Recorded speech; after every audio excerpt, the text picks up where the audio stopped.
grup de neuroplasticitat i regeneració és un grup de recerca multidisciplinar que té com a objectiu principal promoure la regeneració i la recuperació funcional en lesions de nervi perifèric i lesió medul·lar, així com en malalties neurodegeneratives, en concret l'esclerosi lateral amiotròfica i l'esclerosi múltiple.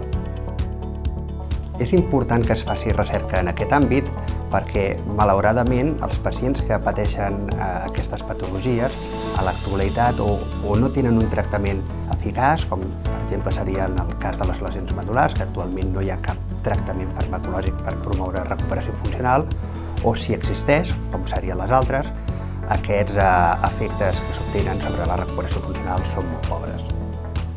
El grup s'ha plantejat 3 objectius en un futur immediat. El primer és entendre per què la regeneració és pobra en lesions de nervi perifèric o lesió medul·lar, així com per què ocorren els processos degeneratius en aquestes malalties neurodegeneratives que he esmentat anteriorment.